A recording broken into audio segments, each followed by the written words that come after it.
Hey camarades! Alors tout d'abord, je voudrais vraiment vous remercier car franchement, vous avez été nombreux à suivre ma vidéo, ma première vidéo. Donc vous étiez beaucoup et encore un grand merci. Ça fait chaud au cœur.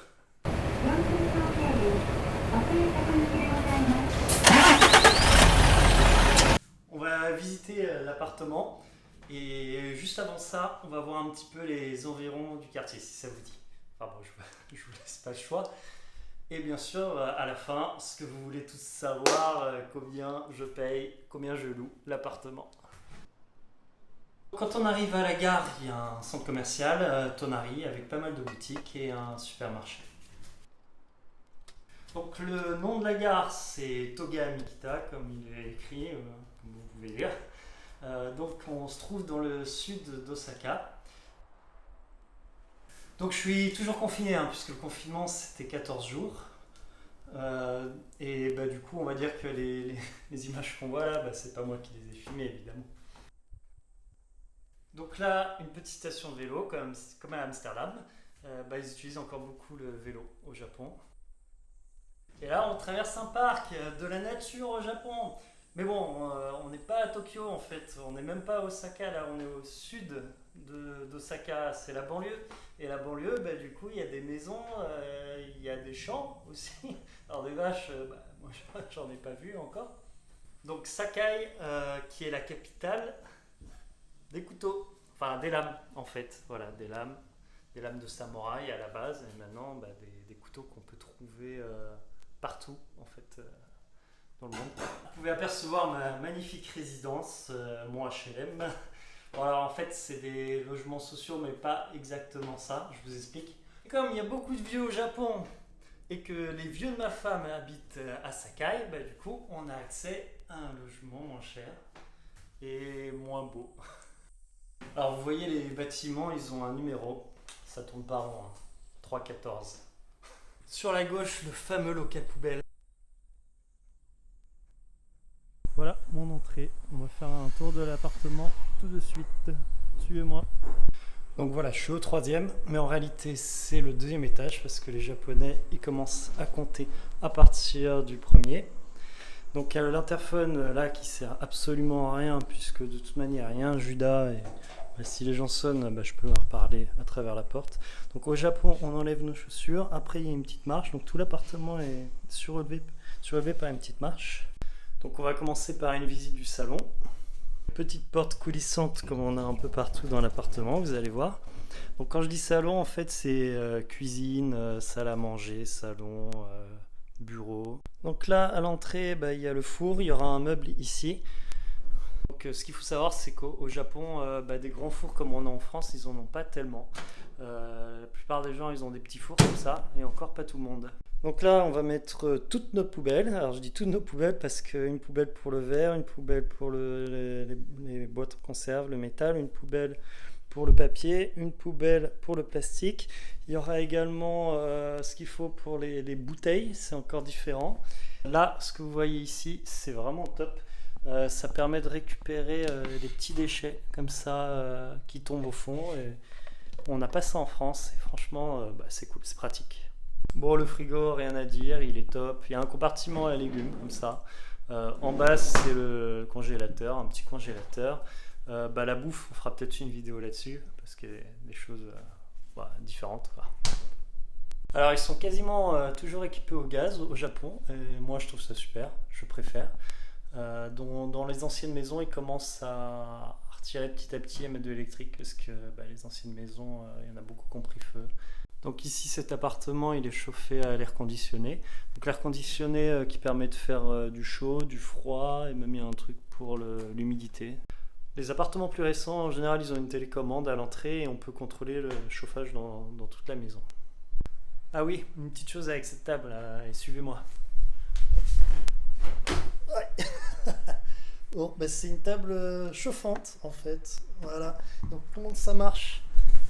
Ça marche que ici, ça se décale, on met une couverture et on branche. On n'est pas allé voir le balcon. Alors, il y a une moustiquaire, donc ça c'est cool, il y a des moustiquaires sur toutes les fenêtres. Donc c'est assez commun au Japon. Il n'y a pas de volet. Par contre, du coup, il y a des rideaux. Il y a 2 rideaux et encore 2 rideaux ici. Alors, je mets les claquettes pour dehors. Alors normalement, il y a aussi des chaussons pour l'intérieur. Il y a même des particuliers pour la salle de bain, les toilettes. Donc ici, on étend le linge. C'est assez classique. Et du coup, ça va jusqu'à la chambre d'amis, le balcon. Et voilà la magnifique vue de ma résidence. Allez, c'est parti dans la chambre. Donc une porte coulissante. Donc voilà, un sas et une deuxième porte coulissante pour arriver dans la chambre. Et voilà. Donc il n'y a pas grand chose dans cette chambre. J'imagine que vous vous demandez qu'est-ce que c'est que ces trucs-là. Ça, c'est les dessous de futon. En fait, alors ça se met à plat. Je vais vous montrer tout de suite. Et c'est parti. Voilà. Donc une fois que les deux ont été mis à plat, on peut mettre les futons dessus, les futons qui se trouvent ici, encore une porte coulissante, et qu'on range tous les jours en fait dans le placard. Donc on a juste à déplier ça, et puis ça fait le lit. Alors une des raisons pour lesquelles on le relève, c'est que c'est l'été, il fait très chaud, c'est la saison des pluies, il y a de l'humidité, donc il faut que ça respire. Et puis bon là, les dessous de futons, du coup pour information, c'est de la paille de jonc. Voilà, et du coup, il ne faut pas que ça moisisse. Donc là, il y a encore des rangements, là-haut, là-haut, là-haut. Au Japon, il y a souvent plein de rangements comme ça dans toutes les pièces, ce qui leur permet ensuite d'avoir des pièces qui sont très zen et très vides. Donc voilà un des rangements là-haut. Là, il y en a un magique, je vais vous montrer tout de suite. En fait, c'est un peu comme le sac de Mary Poppins, on peut mettre des choses à l'infini et c'est jamais rempli. Donc là, hop, une autre porte coulissante. Alors, je vous dis le nom tout de suite, ça s'appelle... Alors, c'est des Fusuma. Voilà, des Fusuma pour l'instant culture. Donc là, vous vous dites, mais il y a tellement de pièces. C'est pas possible, putain, ils pourraient ranger là. Je dirais que le prix qu'on paye, c'est quand même le minimum, c'est qu'il y ait un peu de ménage qui soit fait. Donc en fait, si on va là, on est à nouveau dans l'entrée. Tadam! Et voilà, j'ai reçu mon colis. Bon du coup, au Japon, tu reçois un mail pour dire que ton colis est bien arrivé. Bon, tu ouvres la porte, et du coup, il est devant la porte. C'est le Japon, personne ne va le prendre, personne ne va le voler. Donc, on regarde ça ensemble. Petit interlude unboxing. Donc, on va découvrir ensemble ce qu'il y a là-dedans. Ah oui, alors pour info, un couteau comme ça, on ne peut pas se balader dans la rue avec ça. Enfin, je veux dire dans le sac ou quoi que ce soit. Sinon, c'est garde à vue direct. Et garde à vue au Japon, c'est au moins 3 jours, minimum 3 jours. Et après, ça peut être plus 10 jours, jusqu'à 23 jours. Donc, alors...